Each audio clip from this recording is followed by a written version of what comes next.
আতাকুম, তিনি এসেছিলেন, ইউআল্লিমুকুম, তোমাদেরকে শেখাতে, দীনাকুম, তোমাদের দিন। তিনি তোমাদেরকে তোমাদের দিন শেখাতে এই মানুষের রূপ ধরে এসেছিলেন। তাহলে বুঝতে পারলাম এই দিন ইসলামের মধ্যে, এই হাদিস থেকে আমরা বুঝতে পারছি চারটা বিষয় খুবই গুরুত্বপূর্ণ। দুইটাকে যদি আমরা 25% করে দেই, তাহলে প্রতিটাই 25% করে 100%। প্রথমটা হচ্ছে ইসলাম কাকে বলে, সংজ্ঞা আমরা জানলাম। ঈমান কাকে বলে সেটাও জানলাম। ইহসান কি সেটা জানলাম।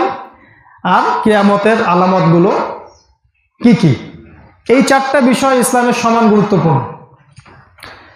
এখন আমরা একটা একটা করে এই বিষয়গুলো একটু ব্যাখ্যা করে ইনশাআল্লাহ আজকে খুতবা শেষ করব।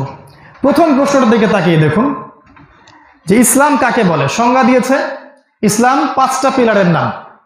একটা হচ্ছে তাওহীদ, আল্লাহ ছাড়া কোনো ইলাহ নাই সাক্ষ্য দেয়া এবং রাসূল সাল্লাল্লাহু আলাইহি সাল্লামকে নবী হিসেবে স্বীকৃতি দেয়া, এটা প্রথম। তার মানে একজন মুসলিম, পরিপূর্ণ মুসলিম হতে হলে আমাদেরকে প্রথমত তাওহীদ পন্থী হতে হবে। আর যখন আপনি তাওহীদ পন্থী হবেন তখন শিরকের সাথে আপোষ করা যাবে না। তাওহীদ আমরা অবশ্য অনেকে কম বেশি বুঝি, তো যেহেতু এটা তাওহীদ এর একটা মার্কাজ এই মসজিদ, আপনারা এটা সম্পর্কে অনেক জানেন আমি আমার ধারণা। তারপরে আমি এতটুকু বলছি যে তাওহীদের 3টা প্রকারভেদ আছে। তাওহীদে রুবুবিয়্যাত, আল্লাহ রাব্বুল আলামিনকে একমাত্র সৃষ্টিকর্তা, পালনকর্তা, বিধানদাতা হিসেবে গ্রহণ করা, রিজিকদাতা হিসেবে গ্রহণ করা, জীবন মৃত্যুর মালিক, সবকিছু আল্লাহর পক্ষ থেকে আসে। 2 নম্বর তাওহীদে উলুহিয়াত, মানে ইবাদত করতে গিয়ে আল্লাহ ছাড়া অন্য কারো ইবাদত করা যাবে না। আল্লাহ ছাড়া অন্য কারো নামে সেজদা করা যাবে না, মাজারে মানত করা যাবে না, আল্লাহ ছাড়া অন্য কারো নামে কি জবাই করা যাবে না, অন্য কারো কাছে দোয়া করা যাবে না।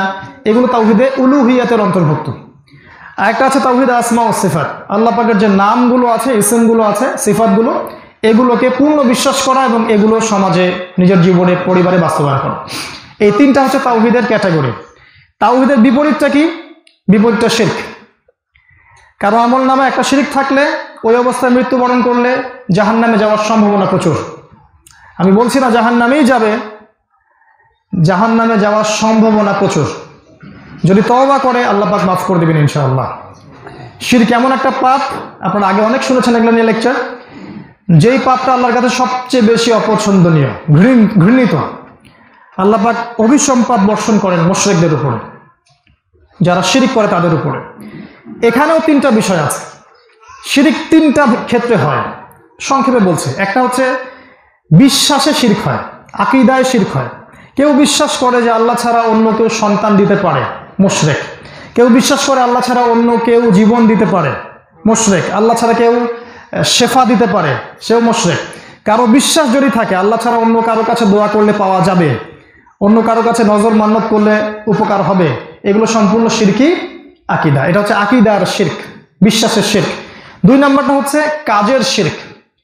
কাজ করতে গিয়ে, ইবাদত করতে গিয়ে যদি আল্লাহ ছাড়া আল্লাহর সাথে অন্য কাউকে সমকক্ষ স্থাপন করে, এটা হবে শিরক। এটা কাজের ক্ষেত্রে শিরক। যেমন আল্লাহ ছাড়া অন্য কারো নামে মানত করা, জবাই করা, দোয়া করা বা ইবাদত করা। এখানে একটা বিষয় যোগ করছি, আল্লাহ যেটা হালাল করেছেন, এটা ভালো করে বুঝবেন। আল্লাহ যেগুলোকে হালাল করেছেন কেউ যদি সেগুলোকে হারাম করে, আর আল্লাহ যেগুলোকে হারাম করেছেন কেউ যদি সেগুলোকে হালাল করে নেয়, এটাও স্পষ্ট শিরক। কোনো ব্যক্তি, কোনো পরিবার, কোনো সমাজ বা রাষ্ট্র বা বিশ্ব যদি এই কাজটা করে, পুরো বিশ্বটাই শিরকের মধ্যে আছে। এখনকার বিশ্বের অবস্থা এরকম। আল্লাহ পাক যেগুলোকে হালাল করেছেন তারা ধরে ধরে সবগুলোকে হারাম করে দিয়েছে, আর আল্লাহ যেগুলোকে হারাম করেছেন সবগুলোকে তারা হালাল করেছে। কিভাবে? আল্লাহ পাক হারাম করেছেন সুদ, আর আমরা সুদটা ফরজ করেছি আমাদের উপরে, তাই করিনি? বিশ্বের প্রতিটা ব্যাংকিং সিস্টেম সুদ ভিত্তিক। এদেশের ম্যাক্সিমাম ব্যাংকিং সিস্টেম সুদ ভিত্তিক। প্রতিটা জেলায়, প্রতিটা থানা, ইউনিয়নে সুদী এনজিও সয়লাব আছে। আমাদের নবী বলেছিলেন যে কেউ যদি 1 দিরহাম সুদ খায় সে যেন 36টা মেয়েকে ধর্ষণ করবে। এটা নবীর কথা। আপনার যদি কোনো অ্যালার্জি থাকে বা আপত্তি থাকে তাহলে কবরে নবীকে জিজ্ঞাসা করবেন কেন আপনি এটা বলেছিলেন। নবীজি বলেছিলেন 1400 বছর আগেই যে যে ব্যক্তি সুদ খায় জেনে শুনে সে যেন তার মায়ের সাথে জিনা করে। নবীজি বলেছিলেন। যদি আপনার কোনো আপত্তি থাকে নবীজিকে ধরবেন কিয়ামতের মাঠে। আমাদেরকে 1400 পিছনে নিয়ে যাওয়ার আগে নবীজিকে ধরবেন। তারপর তিনি বলেছিলেন কোরআনেও আছে, হাদিসেও আছে, কেউ যদি সুদ খায় সে যেন আল্লাহ এবং তার রাসূলের সাথে যুদ্ধ করে। আল্লাহ এবং তার রাসূলের সাথে যুদ্ধ করে। আমাদের উচিত ছিল যে আমরা আল্লাহ এবং তার রাসূলের পক্ষে যুদ্ধ করব। আমরা যুদ্ধ করছি তাদের বিপক্ষে। আরও পাপ আছে। সুদটা কি করে? সমাজের ধনিক শ্রেণীর মানুষকে আস্তে আস্তে বড়লোক বানায় এবং গরিব শ্রেণীর মানুষকে আস্তে আস্তে আস্তে আস্তে দারিদ্রতার অতল তলে নিয়ে যায়। এক পর্যায়ে ধনিক শ্রেণীর হাতে পুরো দরিদ্র শ্রেণী জিম্মি হয়ে যায়, বন্দী হয়ে যায়। এটাকে বলা হয় দাসত্ব। আর এই সুদের কারণেই কিন্তু ওই দাসী তার মনিবকে জন্ম দিবে। এটা বুঝতে হলে আরেকটা লেকচার লাগবে। আজকে এতটুকু বলছি যে যখন সুদের সয়লাভ হয়ে যাবে তখন দরিদ্র মানুষের জীবনযাত্রার মান কমে যায়। তখন এই দরিদ্র মেয়েদেরকে হায়ার করে বড় লোকরা, যেহেতু বড় লোকদের মধ্যে সন্তান জন্ম দেওয়ার মতো স্ত্রী পাওয়া যাচ্ছে না, সবাই ওই পশ্চিমা ফ্যামিনিস্ট রেভলিউশনের ধোকায় পড়ে তাদের চাকরি, ব্যবসা, ক্যারিয়ার এগুলো নিয়ে ব্যস্ত। তখন এই গরিব মেয়েটাকে নিয়ে আসতে হবে। 9 মাসের জন্যে তার গর্ভটাকে ভাড়া করা হয়, শুক্রাণু গর্ভের মধ্যে ইনজেক্ট করা হয়। তারপরে এই যে সন্তানটা জন্ম দিল, এই সন্তানটা কিন্তু ওই মনিবের সন্তান, মালিকের সন্তান।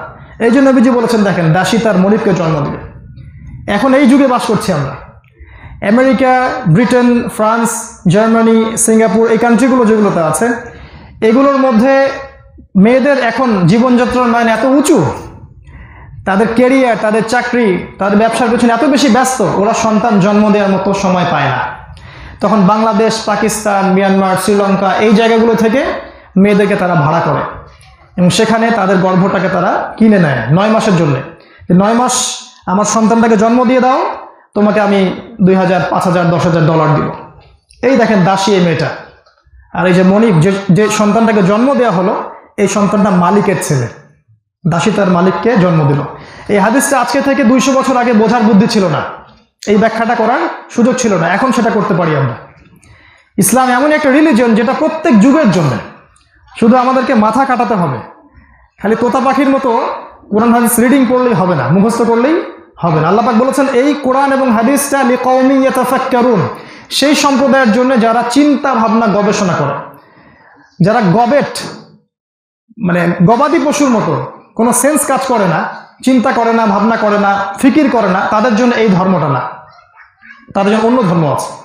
তো যেটা বলছিলাম যে আল্লাহর হালালকে যে হারাম করবে আর আল্লাহ পাকের হারামকে যে হালাল করবে, এটা স্পষ্ট শিরক, তাওহীদে উলুহিয়াতের শিরক হয়ে যাবে। এটা অনেকেই জানি না, আমরা অনেকে বলি না। আমি সুদের এক্সাম্পল দিলাম, যেটা হচ্ছে হারাম, আমরা হালাল করে নিয়েছি। আপনি খুঁজে দেখবেন, আপনি 10% মানুষ খুঁজে পাবেন না বাংলাদেশে যারা প্রত্যক্ষ পরোক্ষভাবে সুদের সাথে সম্পৃক্ত না।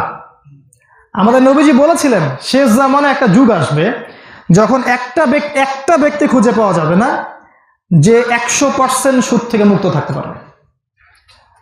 দাড়ি টুপি পাগড়ি পরে যে আমি কথা বলছি, গর্ব করে বলার কোনো সুযোগ নাই যে আমি সুদ খাই না। আমি খাই, অথবা দেই, অথবা সাক্ষী থাকি, অথবা লিখে রাখি, অথবা আমি এই কাজে সহযোগিতা করি, অথবা আমি অন্যায়টাকে মেনে নিয়েছি, এর প্রতিবাদ করি না। প্রত্যেকটা শ্রেণীর মানুষের সমান অপরাধী। তো সুদের সাথে আমি সরাসরি সম্পৃক্ত না থাকলেও ইনডাইরেক্টলি আছে। আমাদের নবীজি বলেছিলেন 4 শ্রেণীর মানুষকে আমি অভিশাপ দিলাম। কি দিলাম? অভিশাপ দিলাম। অভিশাপ বুঝি? নবীজি অভিশাপ দিয়েছেন যে তোমার ধ্বংস হোক। এখন বলেন, নবীজির অভিশাপ নিয়ে কেউ পুল সিরাপ পার হতে পারবে? ওই হাউজে কাউসারের পানি পাবে? তিনি বলেছেন যে সুদ খায় তাকে আমি অভিশাপ দিলাম। 2 নম্বর বলেছেন যে সুদ খায় না কিন্তু সুদ দেয়, তাকে অভিশাপ দিলাম। 3 নম্বর বলেছেন যে সুদ খায়ও না, দেয়ও না, কিন্তু সাক্ষী থাকে, আমি তাকে অভিশাপ দিলাম। 4 নম্বর খায় না, দেয় না, সাক্ষীও থাকে না, লিখে রাখে, কি হয়, কাতেব, লিখে রাখে, একেও আমি অভিশাপ দিলাম। 4 শ্রেণীর মানুষকে নবীজি বলেছেন এরা ইকুয়ালি গিলটি, এরা হচ্ছে প্রত্যেকের সমান অপরাধী। এখন বিশ্বের পুরো ব্যাংকিং সিস্টেমটা এই ভিত্তির উপর দাঁড়ায় আছে। হয় আপনাকে খেতে হবে, না হলে দিতে হবে, না হলে লিখে রাখবেন, না হলে সাক্ষী থাকবেন। তাই যুবক ভাই যারা 10, 15, 20 বছর পড়াশোনা করে একটা ব্যাংকের জবের জন্য ট্রাই করছেন, আমি বলবো 1000 বার চিন্তা করে পদক্ষেপ ফেলবেন। যে আপনি কি মায়ের সাথে জেনা করতে চাচ্ছেন, আপনি কি নবীজির সাথে যুদ্ধ করতে চাচ্ছেন, নাকি তার অভিশাপ নিয়ে কবরে যেতে চাচ্ছেন?